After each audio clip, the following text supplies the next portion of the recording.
Bom dia! Bom dia, mais uma semana começando e hoje, dia de leitura. Então lembrando, vou soltar o cronômetro aqui, são 10 minutinhos de leitura que a gente vai começar a fazer a partir de agora.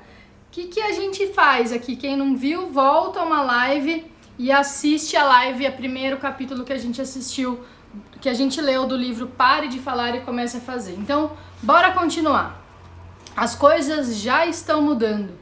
Alguns exemplos de como o estilo de vida, o trabalho, a sociedade e o lazer estão em transformação. O país mais empreendedor do Ocidente é construído sobre falências. 10% das empresas norte-americanas vão à falência por ano. Pessoas gerindo a si mesma e a mais ninguém. 18 milhões de pessoas trabalham em negócios sem patrão. Isso quer dizer que elas não têm chefe e que não existe equipe subalterna. Elas simplesmente se levantam e fazem.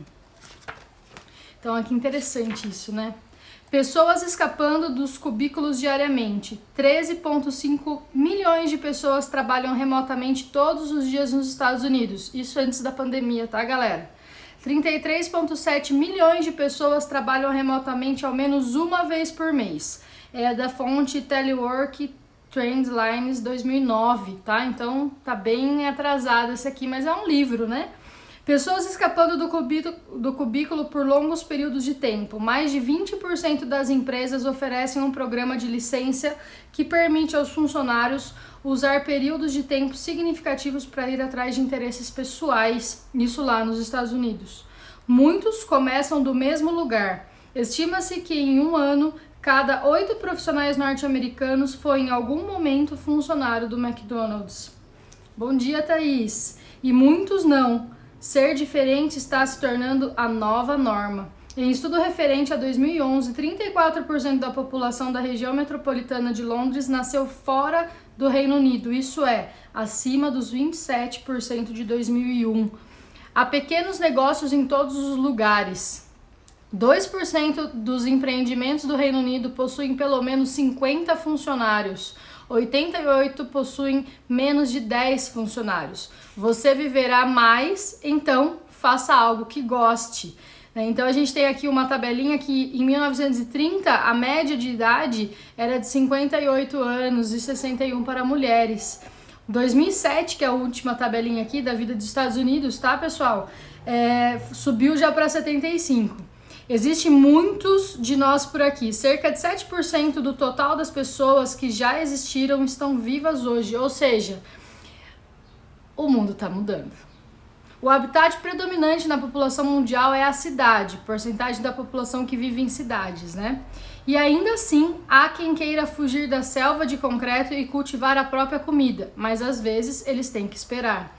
O tempo médio de espera para se conseguir um lote de terra na Inglaterra, por exemplo, são de 3 anos. Em algumas regiões de Londres, a espera é de 10 anos. De acordo com uma pesquisa do distrito de Camden, em Londres, a espera chega a ser de 40 anos. O número de pedidos para integrar a Associação de Apicultores Britânicos subiu em 25% em 2009. O poder está migrando para o Oriente. Prédios com mais de 8 andares em Xangai. 1980, 121 prédios, 2005, 10.045. Então, é muito interessante a gente entender isso. Você não tem culpa, não tem desculpas, você não tem desculpas para não encontrar a sua tribo. Considere o Meetup, por exemplo, é uma rede social de grupos que facilita as pessoas se conectarem com quem compartilha dos mesmos interesses. E eles se encontram offline e online. Número de encontros por mês, 250 mil. Número de tópicos diferentes, 46 mil. Cidades onde os encontros acontecem, 45 mil. Então, você já não é quem costumava ser. O corpo humano leva de 7 a 10 anos para renovar cada uma de suas células. O seu corpo é mais novo do que você. De quem são os problemas que travam seu caminho? Atualize-se. Terceira razão para empreender algo agora. A sensação de vazio. Muita gente vem me falando sobre isso, né? A sensação de estar vazio. Então vamos lá. Será que a vida é isso? Não há como negar. A tecnologia trouxe ao mundo para a ponta dos nossos dedos e ajudou a derrubar os muros das convenções que nos aprisionavam. mas ao mesmo tempo, ela também ameaça sugar todo o sentido das nossas vidas. O antídoto para isso é tomar iniciativa, começar algo você mesmo, algo que tenha sentido. Aqui estão algumas coisas com que se deve tomar cuidado. 1. Chão de fábrica. A rotina sem sentido na linha de produção fabril infiltrou-se no mundo do trabalhador do colarinho branco. Na medida em que os empregos fabris migravam do Ocidente para o Oriente, a economia ocidental foi dominada pelos assim chamados profissionais do conhecimento. Fragmentaram-se as partes consistentes desse trabalho como se fossem etapas de uma linha de produção. E isso expulsou a satisfação exatamente da mesma maneira. Regras e cartilhas regulam todas as decisões e reservam todas as iniciativas e podem de decisão para o computador e o escritório central. Você se torna emocionalmente desconectado do seu emprego e ganha uma coceira. E aí, você já entendeu o que está te coçando? Dias compridos. Os dias de trabalho ficam cada vez mais compridos. No fim das contas, aquele orgulho que se acostumava a ter em relação à quantidade de horas trabalhadas significa o quê? Você tem menos tempo livre, então o que você fará com ele? 3. Os bancos e a crise financeira. O fruto do trabalho duro para uma quantidade assombrosa de pessoas era a habilidade de elevarem suas dívidas ao máximo e comprar a maior casa que pudessem na região em que queriam morar. E então o mercado entrou em colapso. E o preço de sua casa disse, sayonara, querido, e foi aí que você começou a pensar, a vida é isso? Onde está o prazer com o meu trabalho, já que não está no financiamento para a compra da casa própria? O que eu preferiria estar fazendo com o meu tempo e com o meu dinheiro? Como eu vou transformar as coisas? Em resposta à sensação de vazio e à busca por sentido, estamos testemunhando a ascensão de instituições empresariais criadas com razões que não unicamente o retorno financeiro. O escritor Daniel Pink descreve o movimento como sendo dos maximizadores de propósito, pessoas e entidades estimuladas por outras coisas que não o dinheiro. O movimento do software livre criou poderosas e valiosas organizações, tais como Wikipedia, Mozilla, Firefox e Linux. O sistema operacional é utilizado por muitas grandes organizações. Essa linha de trabalho dá certo porque milhares de pessoas dedicam gratuitamente o seu próprio tempo e habilidades. Tais negócios vêm sendo classificados como organizações que visam ao benefício social e não que visam lucro. O estado americano de Vermont criou recentemente uma corporação com responsabilidade social e de fins lucrativos limitados. Isso permitiu que se criassem entidades econômicas cujo propósito era gerar lucros modestos, por certo, mas prioritariamente criar benefícios sociais.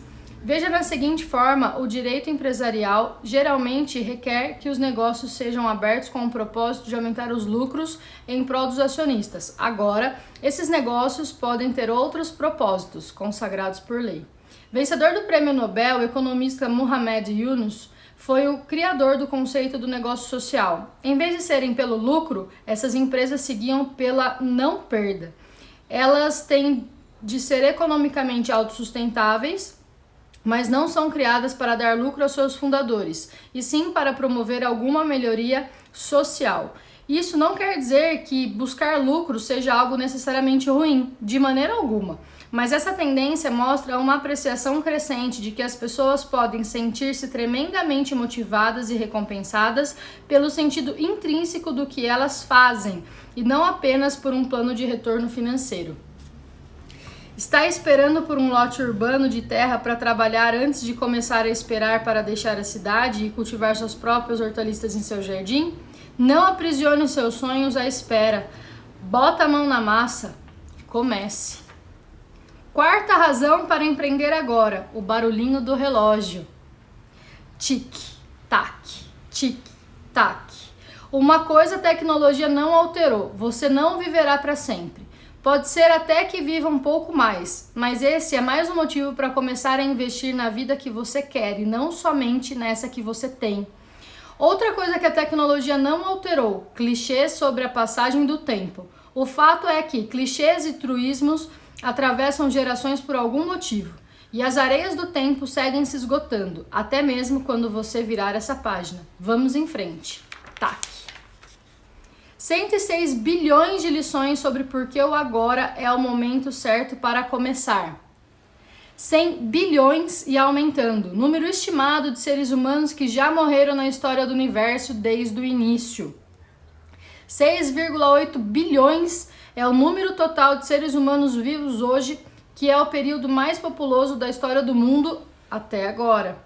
1 é o número total de chances que você tem de viver a vida que ganhou na história do mundo, do universo e de todas as dimensões espaço-tempo visitadas em todos os episódios de Star Trek e derivados, antes de você se somar ao número de aproximadamente 110 bilhões de lápides já fincadas na Terra quando bater as botas. Estamos acabando.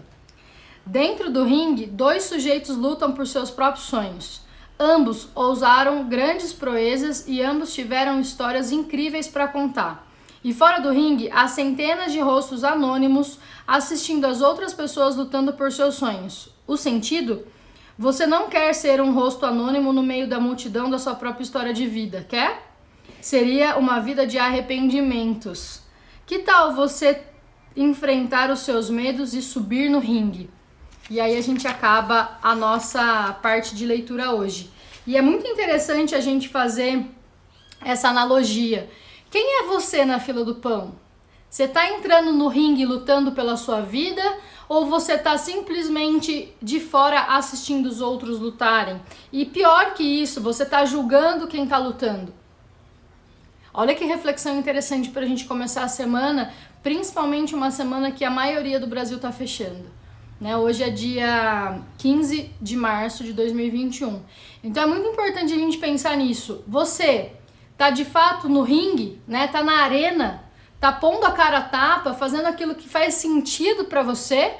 Ou você tá na arquibancada só batendo palma, aplaudindo e julgando quem tá de fato lá na arena, quem tá de fato no ringue? O que você vem fazendo da sua vida? É muito importante que a gente entenda que pra gente ser picado pelo mosquitinho do fazer, do parar de falar e começar a fazer, a gente precisa querer. É uma decisão que a gente tem, mas como é difícil tomar decisões. Como a gente acredita ser difícil tomar decisões, mas as decisões são as coisas mais fáceis e mais libertadoras do mundo. Elas são simples. Mas a gente vai criando situações onde elas são difíceis.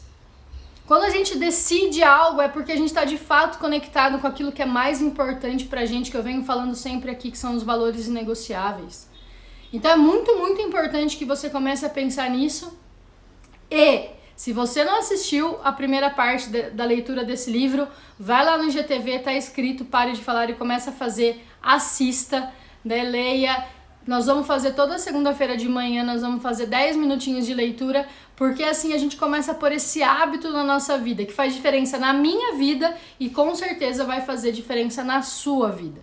É isso, meus amores. Eu espero vocês aqui na quarta-feira às 15h15. A gente tem terapia gratuita no Limite. Vamos que vamos, a gente não pode parar e vem muita novidade por aí. Fique atento, porque tá chegando o dia D. Um beijo no coração, ótima semana a todos e eu desejo do fundo do meu coração que essa semana que está se iniciando a gente tenha muita sabedoria e muito discernimento, que a gente pare de julgar as pessoas e de fato comece a assumir aquilo que é nosso, que é a nossa autorresponsabilidade. Um beijo no coração de vocês, tchau!